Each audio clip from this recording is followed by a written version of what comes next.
अस्सलाम वालेकुम। मेरा नाम फ़याज़ हुसैन शर है और मैं आपको वेलकम करता हूं मेरे यूट्यूब चैनल पे। आज इस वीडियो में मैं आपको बताऊंगा कि मुराद अली शाह का जो पर्सनल सेक्रेटरी है, जो प्राइवेट सेक्रेटरी है, वो अरबपति कैसे बना।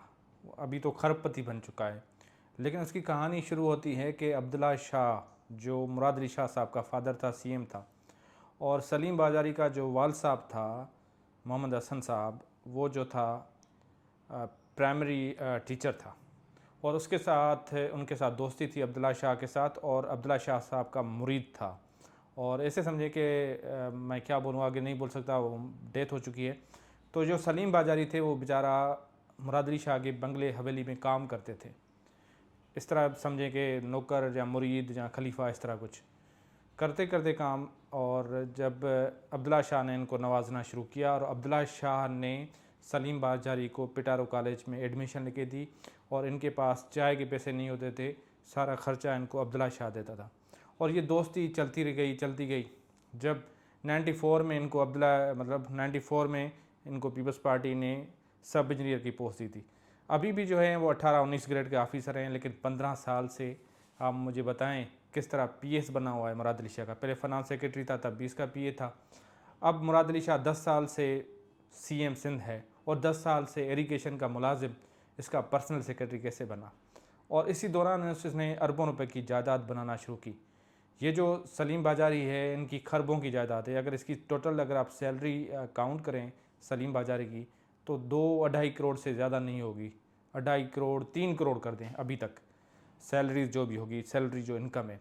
लेकिन अगर इसके एसेट्स चेक किए जाएंगे तो हलीम आदिल शेख ने डॉन न्यूज़पेपर में 2018 में बोला था कि सलीम बाजारी के जो असेट्स हैं, बेनामी अकाउंट्स हैं, दुबई में जायदादें। और एक सीनियर सहाफ़ी हैं शौकत जरदारी, उन्होंने भी एक प्रूफ रखे थे कि सलीम बाजारी के पास 30,000 स्क्वायर फुट का बंगला है, महल है, वो कहाँ से आया। दूसरा इसका 15,000 स्क्वायर फुट का बंगला है। और दूसरा इसका जो अपना तीसरा जो इसके जो 7 है, वहाँ पे पेट्रोल पंप के करीब एक बंगला है जो हवेली बनाई है, वो भी कब्ज़े की है। तो पूरा जो इनका है रिकॉर्ड, मतलब एक माफिया के तौर काम किया है। 2018 में नेब ने इनको नोटिस भेजे थे, 2021 तक ये मामला गया था। और वहाँ पे ट्रेजरी जो ऑफिस हैं, उनका जो अरबों रुपए इन्होंने गबन किए थे। उसमें मोहम्मद उस्मान शेख था फ्रंट मैन इसका, सलीम बाजारी का। उसको नेब ने अरेस्ट किया था। नेब के पास सारे सबूत थे।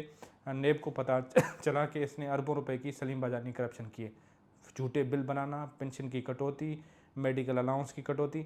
तो पूरे सिंध में इनका नेटवर्क था। तो अभी भी जो ट्रेजरी सिंध है, पूरा उसका कब्जा है।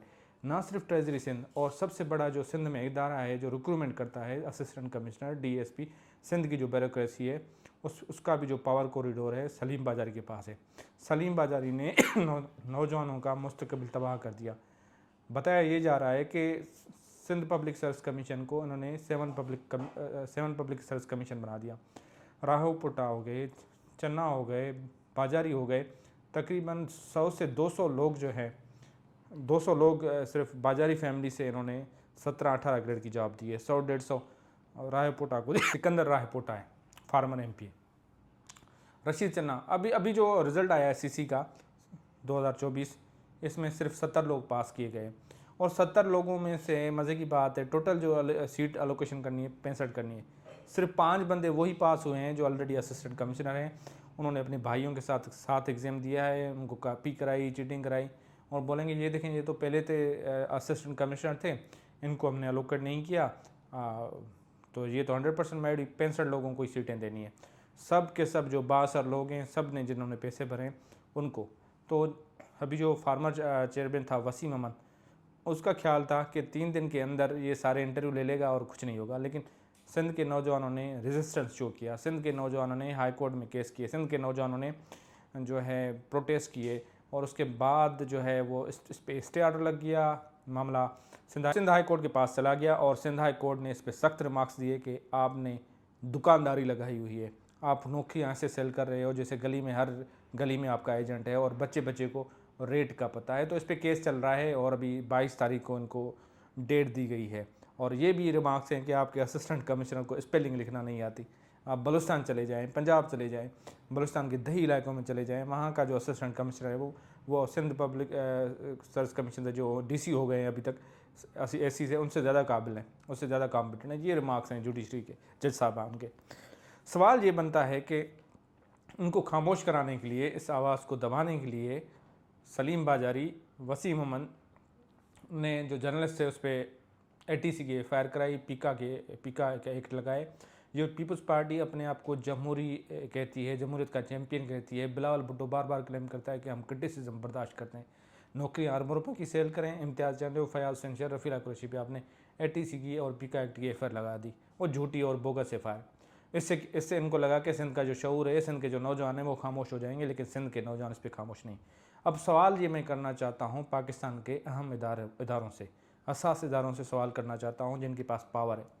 सर मुझे ये बताएं कि ये जो करप्शन है बाजारी की, और नेब ने भी कुछ नहीं किया, नेब ने भी इनके साथ कंप्रोमाइज़ किया। नेब का जो फार्मर डायरेक्टर था शक्कर का, वो वहाँ पे मेंबर साहबान बन गया। कि कितना करप्ट आदमी होगा कि फयाज़ अहमद वहाँ से छोड़ के यहाँ पे जो है वो बन गया, क्या कहते हैं, मेंबर बन गया।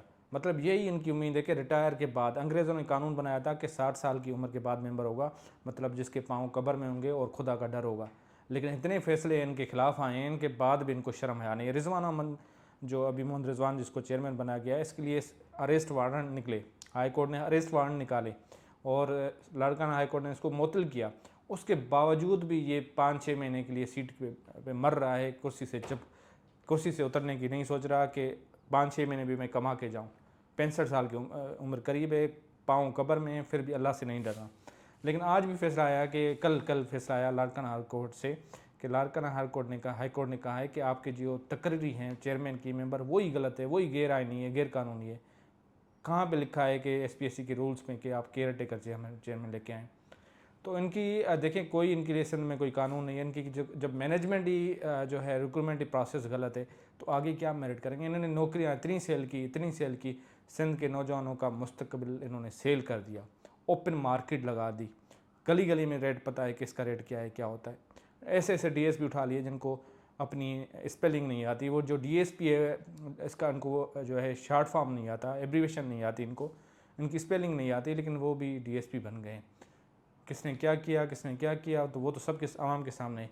लेकिन मैं इनको एक्सपोज करता रहूँगा और मैं बताऊँगा आवाम को कि ये जो सलीम बाजारी है ये खरबपति बन चुका है।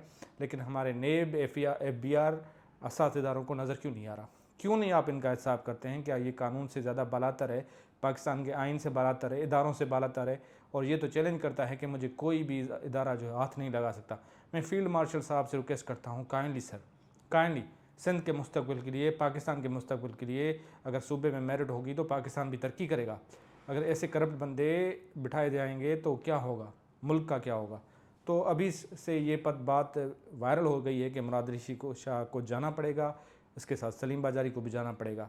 लेकिन कब जाना पड़ेगा ये तो मीडिया में बातें हैं, लेकिन मुराद अली शाह साहब ने तो ये कहा है।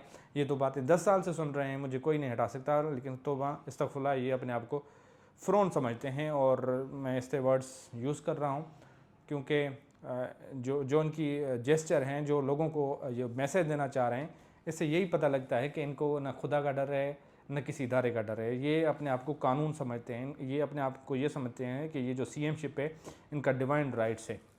ये जो डिवाइन राइट्स है ना, ये अवाम स्नेच कर लेगी इनसे। अवाम चाहेगी, अवाम तब्दीली लाएगी। सिंध में लोग परेशान हैं, लोग जॉब्स के लिए परेशान हैं, लोगों को रोज़गार नहीं मिल रहा, हर जगह इनकी बदमाशी है। 5 से 15 ग्रेड तक वो सारी जॉब सेल कर दी, 1 से 4 ग्रेड वो सारी जॉब सेल कर दी, जहाँ अपने लोगों को दे दी। जो मेरिट पे जो लोगों ने टेस्ट पास किए थे, फॉर्म फिल किए थे, उनकी जो वो बेचारे अवरेज हो गए, उनका कुछ नहीं हुआ। लेकिन इनका जो बंदा है वो सिंध पब्लिक सर्विस कमीशन में 17-18 ग्रेड पे हो सकता है। सीएम उसको स्पेशली लिख के देता है इसको एज रिलैक्सेशन दे। बाकी जो नौजवान हैं, गरीब हैं, उनके लिए एज रिलैक्सेशन नहीं है, इनके लिए है। ये फ़र्क है सिंध में। तो पूरा पाकिस्तान देख रहा है कि सिंध में क्या हो रहा है। Thank you so much.